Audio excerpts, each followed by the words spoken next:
Kalau sekarang ada orang bertanya sama saya, apa sumbangan umat Islam terhadap NKRI? Apa kontribusi umat Islam terhadap NKRI?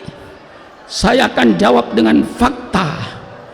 Kalau Anda ingin tahu tentang kontribusi umat Islam terhadap Negara Kesatuan Republik Indonesia, kontribusi bangsa Indonesia, kontribusi umat Islam terhadap kemerdekaan bangsa ini, persilakan Anda adakan sensus kuburan.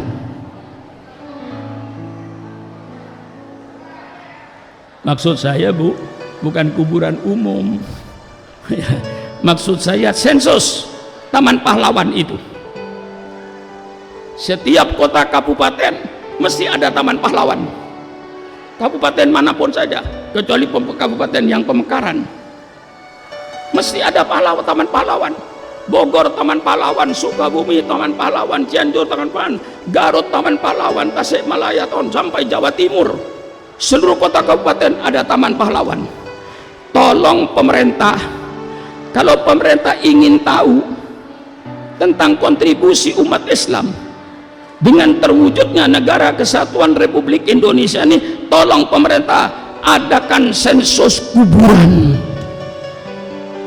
Tanya sama Taman Pahlawan, saksi itu. Tanya sama Taman Pahlawan, namamu siapa, agamanya apa, namamu siapa, agamanya apa, namamu siapa, agamanya apa. Insya Allah 99% itu darahnya umat Islam untuk NKRI ini.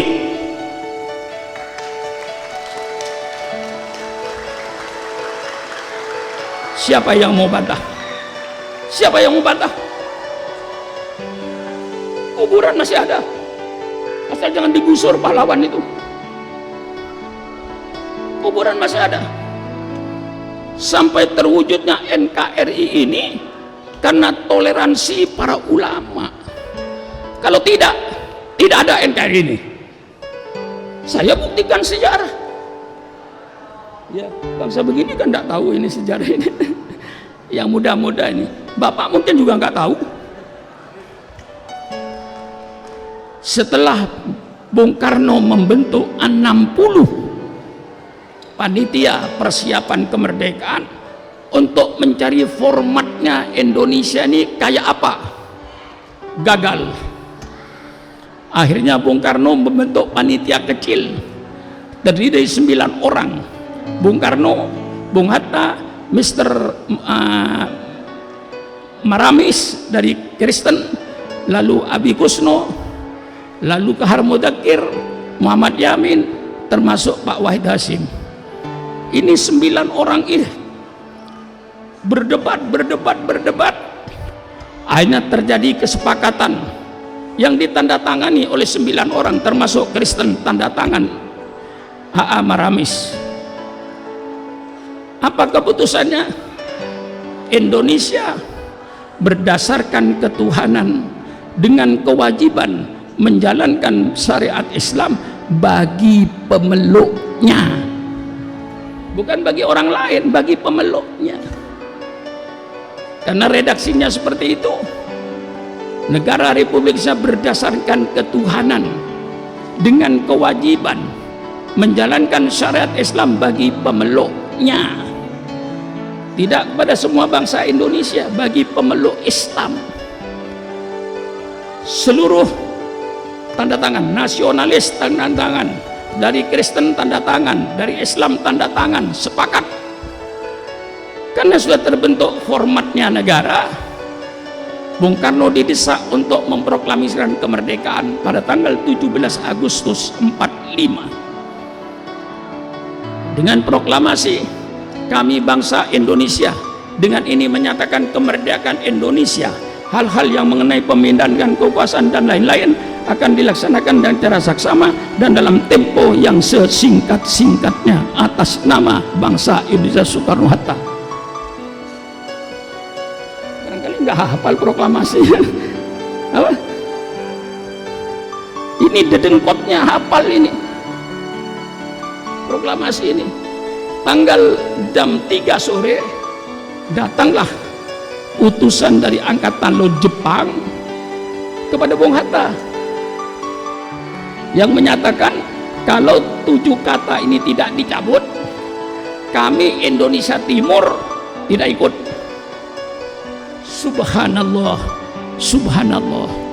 Bung Hatta berpikir baru saja proklamasi kemerdekaan, Indonesia mau pecah, Indonesia Barat dan Indonesia Timur. Akhirnya tanggal 18 Agustus dikumpulkan kembali yang 9 orang ini karena cintanya sama NKRI. Setelah terjadi perdebatan dicabut atau tidak, dicabut atau tidak, demi negara kesatuan Republik Indonesia, tokoh-tokoh Islam bersedia mencabut 7 kata itu, lalu diganti 7 kata itu dengan Maha Esa, lalu berbunyi negara Republik berdasarkan ketuhanan yang Maha Esa, titik. Itu 18 Agustus. Ketika 17 Agustus bukan itu. Ketika 17 Agustus kita undang kemerdekaan, Republik Indonesia berdasarkan ketuhanan dengan kewajiban menjalankan syariat Islam bagi pemeluknya. 18 dirubah. Para ulama lapang dada. Kalau seandainya para tokoh Islam itu bertahan tidak mau mencabut 7 kata, maka NKRI tidak ada. Kesel saya ini. Kita yang berdarah-darah. Sekarang siapa yang menikmati kemerdekaan itu? Para ulama. Coba saudara-saudara, ini sejarah tentang peranan ulama di dalam menegakkan NKRI ini. Maka alhamdulillah sekarang sudah merdeka, maka pondok ini untuk melanjutkan cita-cita bangsa ini.